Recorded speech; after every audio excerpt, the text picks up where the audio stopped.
They say helping someone can heal your own wounds. But what if, while trying to help, you open a door you can't close?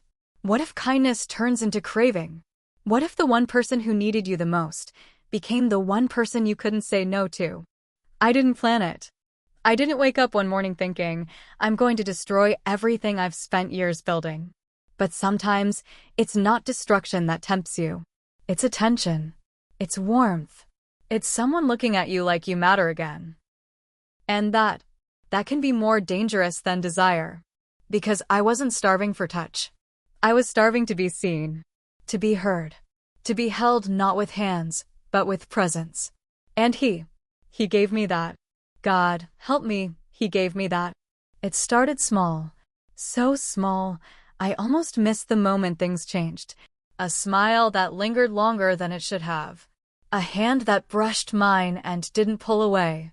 And are you okay? That felt like it came from someone who meant it. I told myself, he's just being kind. But the truth? I was already halfway gone, the moment I felt that flicker of being noticed. I know how this sounds. I know some of you are already judging me, but if you've ever laid next to someone night after night, and felt more alone than if the bed was empty, then maybe, just maybe, you'll understand how loneliness can twist what you know is wrong into something that feels right. You see, it wasn't about sex. It wasn't about love either. It was about relief. The kind of relief you feel when you finally exhale after holding your breath for years. And now? Now I can't stop seeing his face. I can't stop hearing his voice.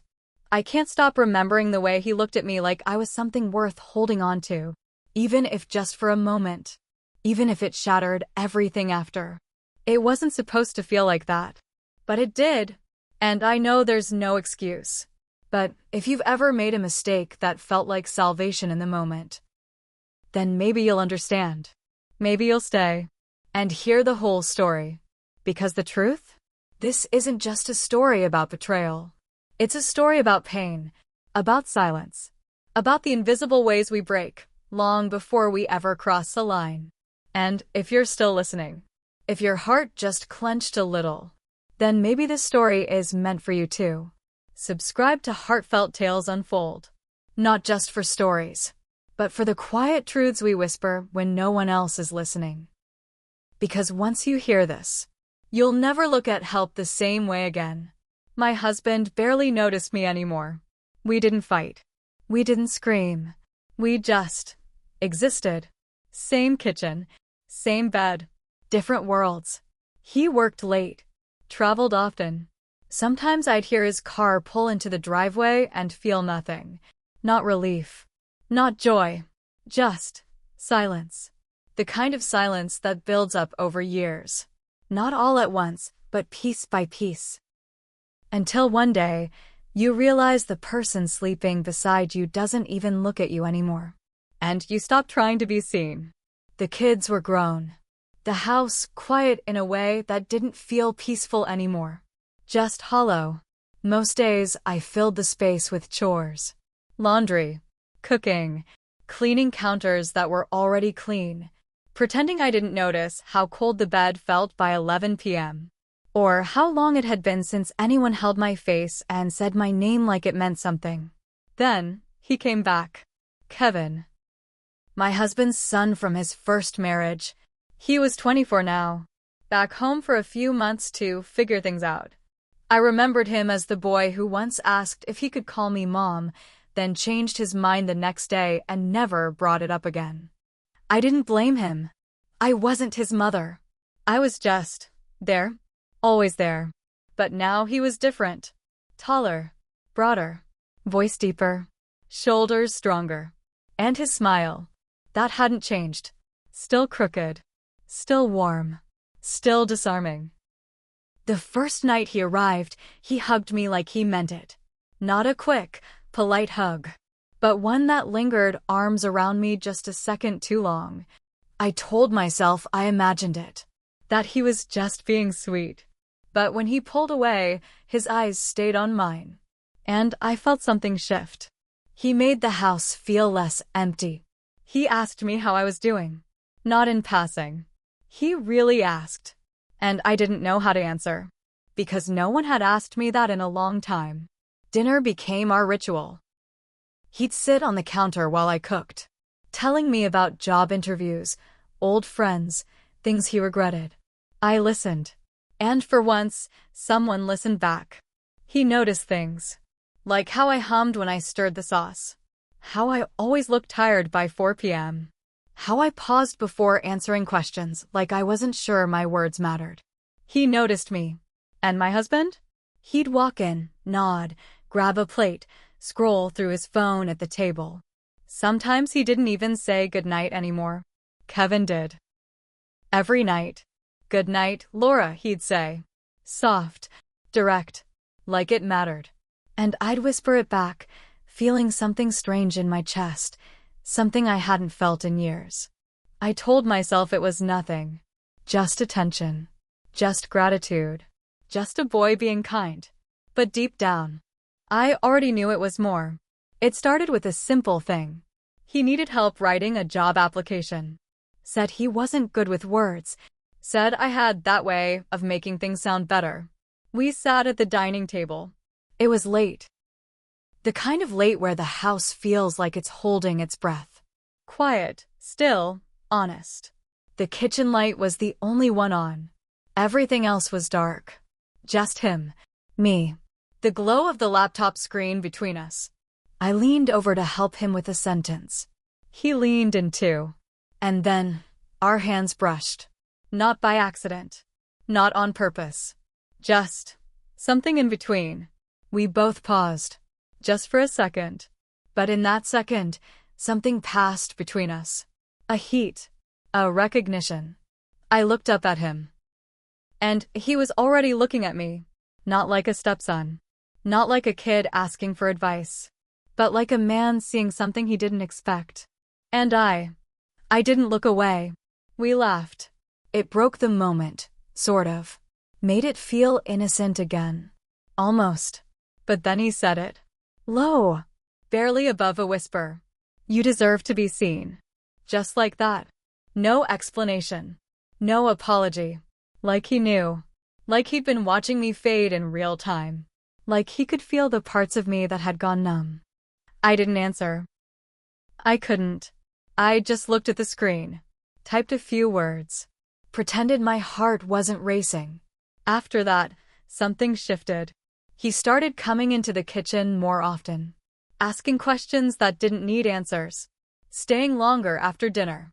His compliments grew softer, but heavier. Not about clothes. Not about looks. But about me. My mind. My voice. My stories. He remembered things I didn't think anyone noticed. Like how I used to write poetry. How I danced in the rain once when no one was watching. How I always smelled like rosemary and cinnamon. And I started waiting for his footsteps.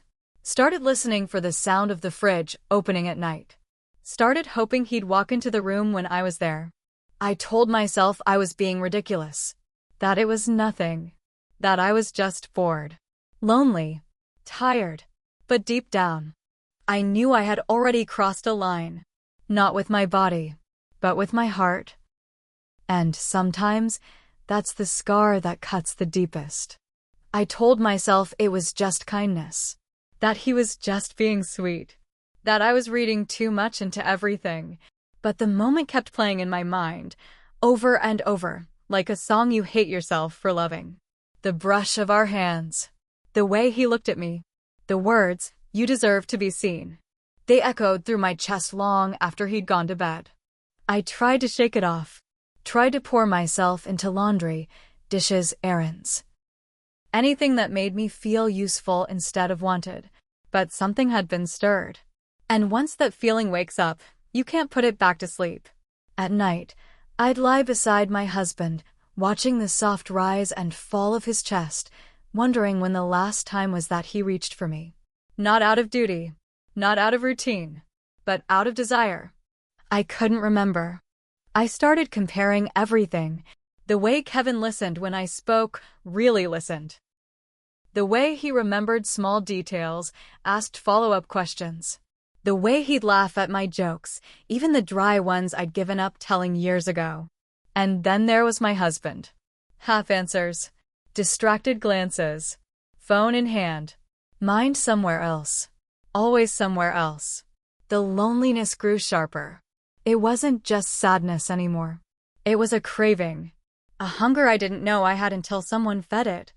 I started choosing outfits more carefully, putting on a little mascara, tucking my hair just right behind my ear. Not for my husband. Not even for Kevin, really. But for the part of me that still wanted to be seen as a woman. Not a wife. Not a caretaker. Just a woman.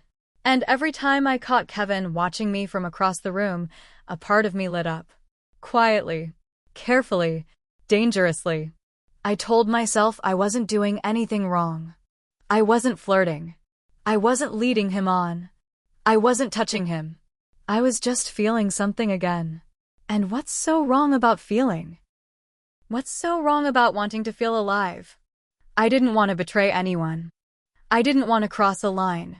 But when you go long enough without being held, even attention can start to feel like intimacy. And that's what scared me most. Because I wasn't chasing anything. I was just responding. Responding to warmth. To presence. To someone finally seeing the parts of me I had buried years ago. I kept telling myself, this is harmless. You're just lonely. It'll pass. But every night, when the house went quiet and the bed felt cold and the air was thick with everything left unsaid, I'd close my eyes and wonder what it would feel like to be wanted again. Truly, deeply, like I was worth undoing something for. And somewhere in that wondering, I stopped being sure of who I was anymore. We started talking more. Not about anything serious at first. Just small things. Movies. Music. The news. What he wanted to do next with his life. Nothing inappropriate. But everything felt charged, like there was a current running beneath every word we said. Sometimes I'd catch myself watching him, the way he leaned against the counter, how he ran his fingers through his hair when he was thinking, the way his voice dropped when he was tired. And I knew I shouldn't notice those things. But I did. He started opening up more. Late-night conversations, just the two of us. Everyone else asleep. Only the hum of the fridge and the low sound of his voice filling the room. He told me things he hadn't told anyone. About how lost he felt. How he'd always tried to impress his father, but nothing ever seemed to be enough. About a girl who broke his heart last year. How he'd started feeling like maybe he just wasn't the kind of guy people stayed for. And I listened. Really listened. Because I knew what that felt like. To pour yourself into someone and still feel invisible. To give and be met with silence. He looked at me differently after that night. With softness. With understanding. With something that almost looked like gratitude. Or longing. I told myself it was just connection. That we were just two lonely souls finding comfort in conversation. But I knew better. The first time he hugged me, it was innocent. We were standing in the hallway. He had just said, "Thank you for listening." Then he leaned in. His arms around my shoulders. Gentle. Brief. But even in those few seconds, my heart thudded so loud I was afraid he'd hear it. The second time, it was different. He had a rough day. Didn't get the job he applied for. Came home frustrated, defeated. I sat with him in the living room. No TV. No distractions. Just the two of us and a silence thick with all the things we weren't saying. He turned to me and said, "Why is it that you're the only one who makes me feel okay?" I didn't answer. I just reached for him. And when our arms wrapped around each other, it lasted too long. Long enough for me to feel his breath on my neck. Long enough for his hand to slide gently up my back. Long enough for my lips to part, not to speak, but because I forgot how to breathe. That second time, I didn't pull away. I didn't want to. Not because I wanted something to happen, but because, for the first time in so long, I felt wanted. And when you've been empty for years, even a drop of warmth can feel like a flood. It was raining that night. Hard. The kind of rain that makes the whole house feel like it's breathing. The power flickered once. then again. And then the lights went out completely. Just thunder, and the sound of my own thoughts. My husband was out of town, some conference in Atlanta. He didn't call, didn't text to check in. And somehow, that felt normal now. Expected. I lit a candle in the kitchen, wrapped a blanket around my shoulders, stared at the storm through the window like I was waiting for something. And then I heard the soft knock. Kevin. He stood there in the hallway, shirt clinging to his chest, wet from running in the rain just to get back from the store. He had gone out for batteries. Didn't even say he was leaving. Just thought of what I might need. He handed me the pack like it was nothing. But when our fingers touched, it felt like everything. We didn't talk for a moment. We just stood there in the candlelight, his breathing heavy, mine uneven. And then he said it.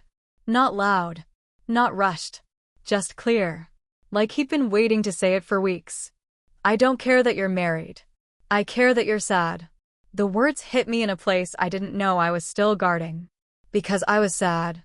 I'd been sad for so long, I didn't even call it sadness anymore. It had just become part of me. Like a quiet room I lived in. And now he saw it. He named it. I told him to go. I didn't raise my voice. Didn't cry. I just said, you should go to bed. And he nodded. Didn't argue. Didn't ask why. He just turned and walked down the hall. I stood there, frozen. The candle flickering. The rain hitting the windows harder now. And I felt it. This ache in my chest, like something had been pulled out of me and wasn't coming back. I walked to the front door. I locked it, turned off the candle, sat on the couch, tried to breathe, tried to tell myself I was strong, that I had made the right choice. But I couldn't stop shaking. 2 minutes passed. Maybe less. Maybe more. I don't know. All I remember is standing in front of his room. My hand hovered above the doorknob, my heart a drum in my throat. I knocked. Once. He opened it like he'd been standing there, waiting. Like he knew I'd come. And I didn't speak. I didn't explain. I just walked in. The air between us was so thick I could barely breathe. He stepped closer. I didn't move back. He cupped my face. His thumb traced the line just beneath my cheekbone. And when he kissed me, my knees nearly gave out. Because it wasn't lust. It wasn't reckless. It was slow. Soft. Sad. Like we both knew it was wrong. But we were too tired to keep pretending it didn't feel like the only thing that was right. I told him to stop. He did. But I didn't leave. I stood there. Waiting. Wanting. And everything I swore I'd never do happened. I let him touch me. I let myself want it. And in that moment, I wasn't a wife. I wasn't a stepmother. I wasn't someone holding everything together. I was just a woman who had gone too long without being chosen. And that night I was chosen. Not out of duty, not out of routine, but out of want. And I don't know if that makes it better or worse. The next morning, the house felt colder. Not from the weather, but from the silence between us.